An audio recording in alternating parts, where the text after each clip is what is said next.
This house was also his, and they didn't raid that house for some reason. I don't understand why, but he owned both of these. And then King, was it King Combs? Had the audacity to like make a rap song like, feds didn't even get the right house. It was like... Special Agent Gerard Gannon, involved in the raid on Sean Diddy Combs' Miami Beach home last year, has just concluded his testimony, presenting the jury with items allegedly seized from the property. These included lingerie, lubricant, loaded, assault rifles, and a .45 caliber handgun, reportedly found in a suitcase in the guest house. Jurors were also shown photos of ammunition and what prosecutors referred to as freak-off supplies, including baby oil and rubber ducks. Meanwhile, rapper Kid Cudi, who dated Combs' ex-girlfriend Cassie Ventura nearly 15 years ago, may testify as early as tomorrow. Combs has denied all allegations. ABC's Rena Roy and legal analyst Shauna Lloyd are reporting live from outside the courthouse in Manhattan as the high-profile case unfolds. Agent involved in the raid on Sean Diddy Combs' Miami home last year has now just finished testifying. Special Agent Gerard Gannon showed the jury items he testified were seized from Combs' Miami Beach home, including lubricant, lingerie, and loaded assault rifles. Meanwhile, rapper Kid Cudi, who reportedly dated Combs' ex-girlfriend Cassie Ventura nearly 15 years ago, could testify tomorrow. Combs denies all the allegations against him. I want to bring in ABC's Rena Roy alongside ABC News contributor and criminal defense attorney Shauna Lloyd. They are live outside the courthouse. They're in downtown Manhattan. And Rena, I want to start with you. There's been so much revealed this week in the last couple of days. What's happening in court right now? What are you watching for? Yeah, definitely a lot to break down, Stephanie. The jury just saw another gun in this trial. It was also from that special agent that you mentioned who was just on the stand. He just wrapped up his testimony, and it was a .45 caliber handgun that he says was found in the guest house of Diddy's Miami Beach property that you see right there in a suitcase. The jury also examined photos of ammunition and what the prosecutors called freak-off supplies, including baby oil, lubricant, and rubber ducks. He also testified that a list were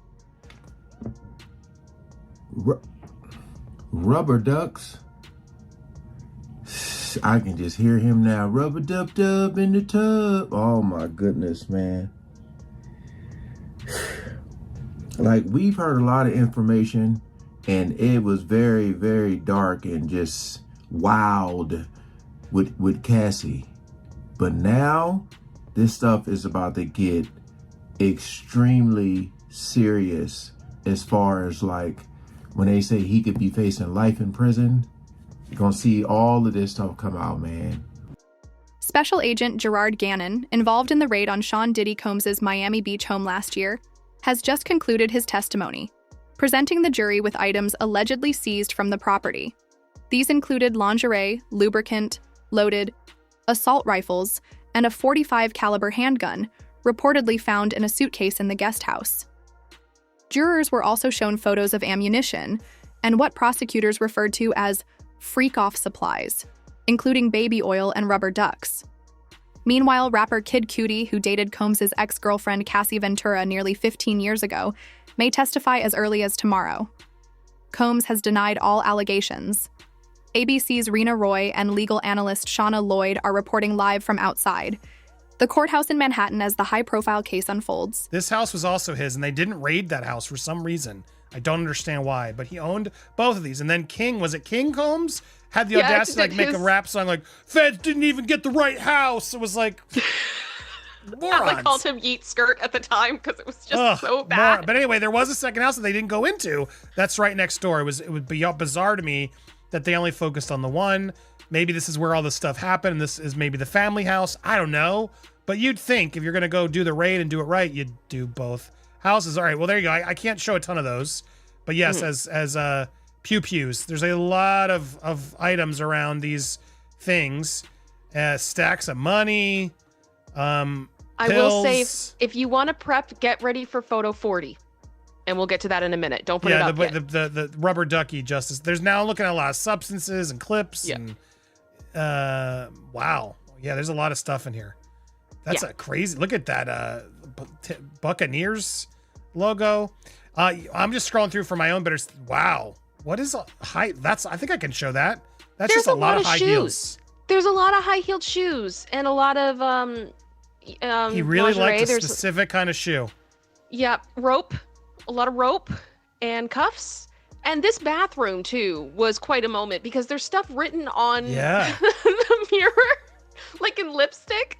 It's like, you are a legend, blah, blah, upward motion and things like that. So it's like where people put Post-it notes on their mirrors to remind them, like with happy affirmations. His is just sprawled in lipstick of like, I'm an icon. So that was and here's that rope he was talking. Wow, they really are going for it. This is like 50 Shades level. Yeah. Now, apparently there were, at least from what I was gathering, 13 pairs of platforms. Now, here's the thing that I've been asking myself. A wireless flicker. I can't say what it is. But no. And here we get into lots of loot, lots of baby oil. We don't know what size the shoes are. While Homeland Security agents executed a dramatic early morning raid on Sean Diddy Combs' Miami mansion, the music mogul was miles away in a downtown Miami hotel, unaware that his world was about to be turned upside down. Sources say Diddy initially dismissed the alert from his staff as a prank or misunderstanding, but as panicked calls increased, his demeanor shifted from calm to visibly shaken. Witnesses at the hotel described him anxiously pacing the lobby, furiously making phone calls to his legal team and associates in a desperate attempt to regain control. Some reports suggest he even tried to contact agents mid-raid, raising questions about whether his reaction signaled cooperation or an attempt to influence the unfolding narrative. Public opinion remains divided, with critics seeing a familiar pattern of denial and loyalists defending him as a victim of targeted scrutiny. Later that day, Diddy released a defiant statement, calling the raid an unjustified invasion based on baseless claims and vowing to fight back. However, the scope of the raid and the evidence reportedly uncovered, including firearms, encrypted devices, and explicit paraphernalia, paint a darker picture. According to Special Agent Gerard Gannon's courtroom testimony, the items weren't random or incidental, but part of a carefully constructed environment consistent with exploitation cases. Hidden safes, ghost guns, locked storage, and restricted. Access to disturbing materials suggest intent, not mere possession, crucial in establishing culpability. This case stands apart from past controversies surrounding Diddy, where lawsuits quietly disappeared or were settled. This time, federal agents are driving the investigation with physical evidence, not rumors, and the implications are severe. Legal experts suggest prosecutors are building a case that could expand beyond the mansion, eyeing Diddy's inner circle for further inquiry. Meanwhile, Diddy's legal team faces the monumental task of dismantling a narrative backed by law enforcement, concrete evidence, and growing public scrutiny, setting the stage for what could be one of the most explosive celebrity legal battles in years. Found in a wooden box on a bathroom counter with a gold puffy label on it. So jurors are really getting an inside look here at what authorities say they seized from. And I also want to know about this baby oil because it was rumored that it might have been laced. I'm wondering if they're going to reveal if that's true or not, because that's a lot of oil, man. They were talking about she had to have it heated up, and yeah. Because that right there would make a lot of sense, besides them just being glistening, if that stuff was laced. His home last year. Oh, apparently. Shauna, what was the prosecution hoping to show with Special Agent Gannon's testimony and all of these items that were found in the home? Well, Stephanie, what they were looking to show are the elements that they are saying speak to the RICO as well as the trafficking charge. We found the guns, we found those with labels scratched off, serial numbers scratched off, so that speaks to the illegality of the guns. Damn. We also have seen, again, this is something else, illegal substances that were found in the home. We found other things, the baby oils, those are also evidence of the freak-offs that he was allegedly forcing Cassie to participate in. So all of these are elements of the crimes that they're looking to prove. Different elements, a lot of different elements revealed there. And Shanna, Kid Cudi is expected to testify this week. How could that testimony help prosecutors prove the racketeering and conspiracy charges? Well, when we talk about the racketeering charge, we have to remember that it is a small group that has conspired to commit illegal acts. This arson is one of the acts that they are alleging was one of these illegal acts. So his testimony about what happened to his car after the threats that Sean Combs made about blowing it up are very significant because it ties him directly to that arson. His freedom and decades-long legacy hanging by a thread. Diddy has pulled together a powerhouse legal team to mount a defense, and they aren't holding back at the helm. Is attorney Howard Greenfield a name that strikes fear into prosecutors known? For representing A-listers through their worst scandals, Greenfield has a reputation for finding loopholes and dismantling cases with surgical precision. Joining him are a mix of crisis PR strategists and criminal defense experts, all focused on one thing: flipping the narrative. Their strategy attack the foundation of the case entirely. One of the biggest challenges for Diddy's team is the mountain of evidence uncovered during the raid. Physical items like encrypted devices and hidden safes don't just vanish under scrutiny, they carry weight, literal and figurative, in court. But Diddy's team knows this, and that's why their counterattack focuses on how the evidence was obtained. Greenfield has already hinted at procedural flaws, suggesting that the feds may have overstepped or mishandled key elements during the raid. There are whispers from insiders that they're examining whether the warrant itself had irregularities, something that could undermine the entire operation if they can. Poke enough holes in how the evidence was collected, they might convince a judge to toss it or at least weaken its impact. And then there's the public angle. Statements from Diddy's legal reps are dripping with claims of bias. They've accused Homeland Security of targeting Diddy to make an example of him, calling the raid a disgraceful violation of an innocent man's privacy. PR strategists from his camp have been behind the scenes pushing this narrative to media outlets, framing Diddy as a victim of his own fame. It's not the first time we've seen this play out in a celebrity scandal. Take Michael Jackson's infamous trial.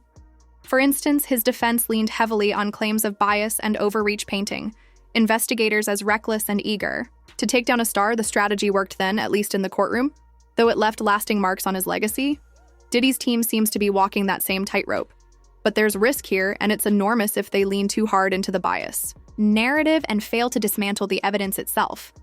They risk looking like they're avoiding the central allegations, and with the public already divided, any misstep could cement Diddy as guilty in the court of public opinion, even if he wins in a legal sense. High-profile cases like these are about more than the evidence, they're about perception. Every word from his team is calculated, but it's a high-stakes gamble. If the jury believes this comeback spin is pure damage control, it could collapse. So what's their next move? Greenfield has already filed motions to suppress key evidence, arguing it was mishandled. His team claims they can disprove at least portions of Agent Gannon's testimony, which they've called heavily exaggerated, in statements to journalists. But will it be enough to sway the legal system and the public? Let's see what's next for Diddy's empire. Here it is. I mean, this isn't as much as I was envisioning based on like Costco levels. It's a lot. Don't get me wrong. Well, this is just one part, right? This is just one I was section. expecting. I mean, how many cases of these were there? And then what's with the rubber ducky, Kim? There's just 2 rubber duckies. So something I want to just make very clear. There were a lot of these collections of baby oil and Astroglide around the house, from the sounds of it. So this was just one section of it. There's also, I don't know if you'll notice on the side, there's a box there of nitrous oxide. Yeah. Questions on that one too. But yes, the big thing this morning everyone was asking is, why are there duckies? Well, I have a theory. He's making like these inflatable pools full of oil, so he's clearly just putting them on as display on top. I think that's what it is. It's creepy, it's weird. But he's clearly like, oh yeah, float the duckies on the baby oil pools. I mean, the duckies have seen things. I fear for the duckies. Poor duckies. I have so many questions. This ain't no Bert and Ernie action. No, this is intense. So, yeah, white towels everywhere. A lot of towels. I mean, I'd expect a lot of towels. Mm-hmm. Hotels level where the towels, what he's going. More nitrous on the bottom. Oh, that's a close-up of that. That's what that was. Okay. Yeah. That was the close-up of that area. Yeah. So more pills. Lots of substances. There was a crystal rock-like substance that they just kept saying with other pills, and the main ingredient of magic mushrooms were found. Well, hold on. Can we talk about weird clear bags filled with why? This is what I mean.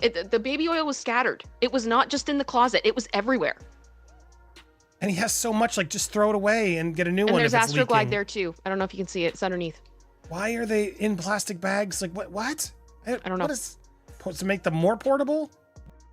The question surrounding Sean Diddy Combs has never loomed larger, as the fallout from the Homeland Security raid on his Miami mansion begins to shake the foundations of his career and reputation. Professionally, the impact is already evident. Business. Partners are reportedly reconsidering their ties, projects are being paused, and once promising ventures now face an uncertain future. Diddy's carefully curated public image, long seen as invincible, is beginning to fracture under the weight of serious allegations and mounting evidence. While he hasn't been charged, legal experts suggest that the combination of Special Agent Gerard Gannon's testimony and the physical evidence recovered could make a strong case for federal prosecutors, potentially leading to criminal charges or a wave of civil suits. Comparisons to figures like R. Kelly have surfaced, drawing uncomfortable parallels between high-powered industry icons whose legal troubles eventually eclipsed their fame. Social media is deeply divided. Some fans defend Diddy as a victim of government overreach, while others express outrage and disillusionment, seeing this as the fall of a once untouchable figure. Media coverage has intensified, with tabloids sensationalizing and investigative journalists digging deeper into his past. Even if Diddy avoids prosecution, the damage to his brand is significant. As one PR expert noted, perception often outweighs guilt, and in the court of public opinion, Diddy's legacy is already under siege. Homeland Security's ongoing investigation, with the promise of more subpoenas and testimonies, only fuels speculation. This case has grown into more than a personal scandal. It poses broader questions about celebrity, power, and accountability. Is this a reckoning long overdue or the targeted downfall of another high-profile figure? The answer may reshape not just Diddy's future, but the standards by which all public figures are judged.